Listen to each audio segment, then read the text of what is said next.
The Rerun, July 26th. I was sitting in the subway one day. I was thinking about some sort of way to make money, some way to get famous and rich without really trying too hard, since I also don't have any great talents like singing or acrobatics or anything at all like that. I was sitting on that subway thinking, looking at pretty girls sometimes too, but mainly thinking about things and life and how great it was to be alive, but also that there were some things I needed to do, and I sure wished that I could think of a great story to write about. That was surely the way to make it big.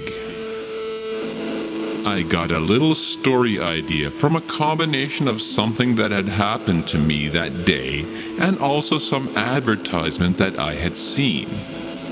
It proposed an idea. I also saw a girl on the subway wearing a miniskirt. She was so cute. I wish that the angle had been just right. I could have seen some more. And I thought that maybe I could put something sexy into my story to make it more appealing. I got home and wrote the story. I wrote it on paper as I could remember it and imagine it. It was okay, my first story, and I had gotten it out on paper and it was looking pretty good. I felt hot all over. I felt cold all over. I tried to relax my muscles, but I was cold and tense all over, sweating bullets too. That night, I got a fever. When I woke up out of the fever, I looked up. It was my sister. She had come over to take care of me. She was hugging me with all her might, saying, "Please don't die. Please don't die." I told her that I wouldn't die, and she seemed to feel better. In a while, I actually started to feel better, and I looked around for my story. It had disappeared. I asked my sister where the story had gone. She told me that maybe she had used it to mop my brow when I had been in a fever. I slapped her hard across the cheek, asked her why she had done such a stupid thing.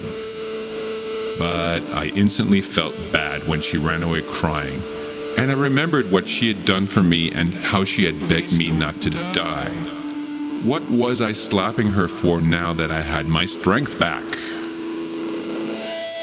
So I knew that I had to write another story, and I had to write it for her.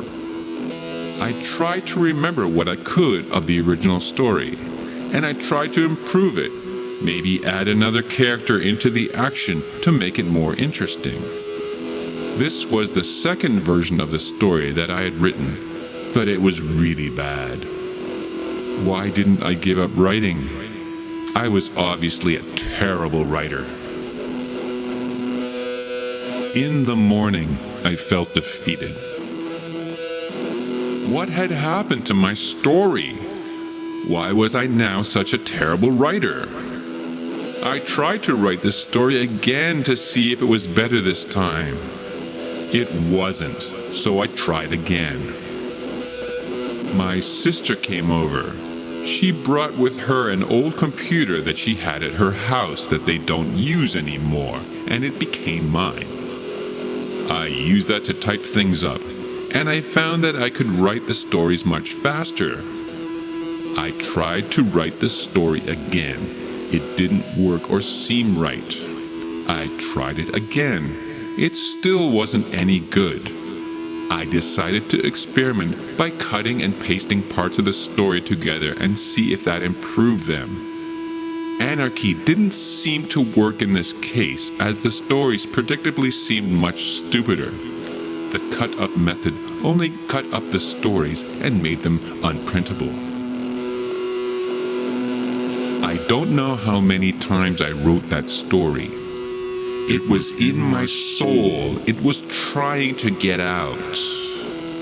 What did I have to say to utter the unutterable, to make the story that has been my obsession all these years.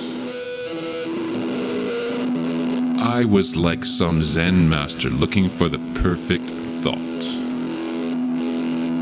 I was seeking the perfect story. How many versions of that story was I sitting on? Nobody had ever read any of these except for my sister, who had read a few versions.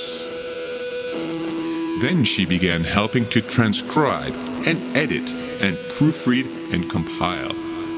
I stopped and watched her work. Some hours went by and we were still there, and I noticed that she was looking at me. This shouldn't happen. She's my sister. I wrote the story again, then thought about how I could rewrite it. It never stopped. I wondered if I could send these imperfect versions away to be critiqued and try to have them published in some microscopic literary journal. Maybe they'd come back full of red, or maybe they'd even make it into the pages somehow. Or maybe I was going insane, for I saw my sister there in another light. She was the most beautiful person that I had ever seen. I remembered her panting those words, that she didn't want me to die, and I knew I had to hear those words again. I went back to writing after that, and I knew that I couldn't leave my office in peace until I had written that elusive story.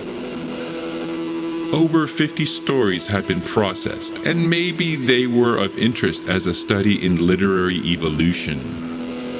The story that was evolving into a reality. It was the story of a man who was obsessed with his own genius. He started off as a simple man, but then became very egotistical, thrusting too much of his own genius into his work and world.